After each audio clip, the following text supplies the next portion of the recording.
จ่องคงยืนนะตัวแล้วดูส่วนดีเนาะมดเท่าในใช้นะใช้ขัดเชยในจ่องคงยืนใช้ได้ปอเนาะใช้ตรงนี้จานกูchỉ bao thế thì chỉตัวรู้ส่วนดีเนาะ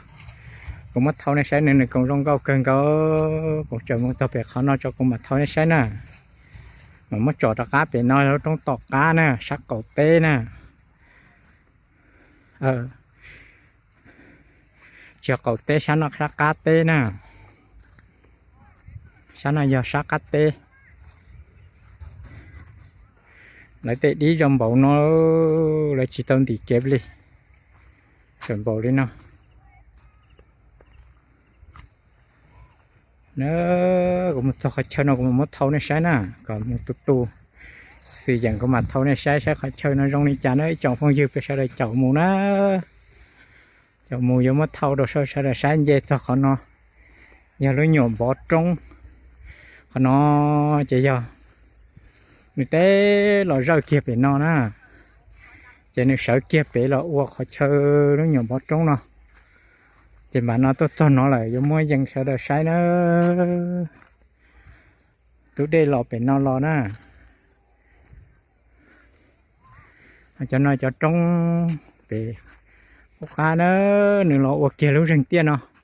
bị lúc chế nhóc bị mà nửa lọ uổng bị ở đâu bữa tí nó nhỏ chơi tí mà nó một số tí cho nên mà sợ trong bé nè rồi nó sáng nó giờ sáng lâu nè còn nó lại tàu theo nó tàu tí cho nó hết nữa bây giờ tàu tên nó tàu bơi lù đi nó cái nào lại tàu hết nữa để cũng mất trò đi giàu ý lười nè sao được bé sao được sáng nè để nó chỉ giàu lúc trong bé khô khá nè trong này nó sát thì nó sát lâu sát xì nè để nó bông thì ở lúc trong thì cho trong thì nó nè thì nó giờ nó bông nè thì nó giờ nó bông nè chè bát tá của hai tia bể nó giờ cắt tê nó chỉ do nè để nó do cẩu tê nè để nó do cẩu tê nè để sát lâu nó lò đi nó cho được sai nó là nó thì nó bông nè thì nó là sát nó bông thì nó cho con nó luôn đàn liền tại bố đàn nó là xe thâu đi là tao là nó đầy nè em nó tìm tê nè sáng nó giờ sắc cá tê nè nếu mua cho trong đó câu thì nó cho chi cho khó trong to thì nó là chứ mua trong thái tan cho lúc nào nó cũng thái nè mới lúc tí thái là lúc tao nó to thì sim nó khó đầy thì nó này to nhưng khó thì nó thì sim mấy lúc sợ cho sát tao nó thái thế họ thái ta đi lúc tí nè nó muốn gì vậy rồi nên nó đâu sợ sai nó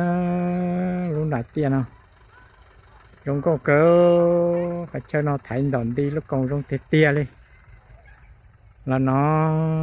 cho thì nó xa lâu nó tụi đen từ tao nó là mù nó của trong thau này sai nó trong phong dư li từ báo để trả là họ comment tôi kheo nó thì chỉ báo cho tôi bỏ tay chơi trong câu nó chỉ mất thau sợ là sai thế nó trong phong dư bây giờ trong xí vào đá chi thế nè còn nó chỉ ta cá lọt trong lúc trong tọt cá nè sát nó giờ sát cầu tê nè thì cho trong lầu đi nó lọt trong nó chỉ nên là sợ vào luôn nhồi tê làm lò kia đâu bé chỉ sợ kia lâu luôn nhồi chắc cầu trong nó mà lại mất chọ vào lia là nè nó thở lại tao chọ mà cô cá tiền này luôn nhồi chắc cầu trong ye khen chở bé lò lại mất chọ vào lia lại nó trồng phong dư nên là đi nó chỉ tao tết tao nó kỳ thế nào san tu thì nó kỳ hậu theo sát tao nó có kỳ còn nó có kỳ thế nào tụi đây lọp tao nó lại còn nó có kỳ hậu lại thế cho nên kỳ tao nó là một trong đàn lúc chế là nó cho nên cây kia là trong đã ao lúc chết đã đâu nó yêu cú lúc chết tuần đề nó còn là nó cây kia nè nó sợ kia ôi lúc nhỏ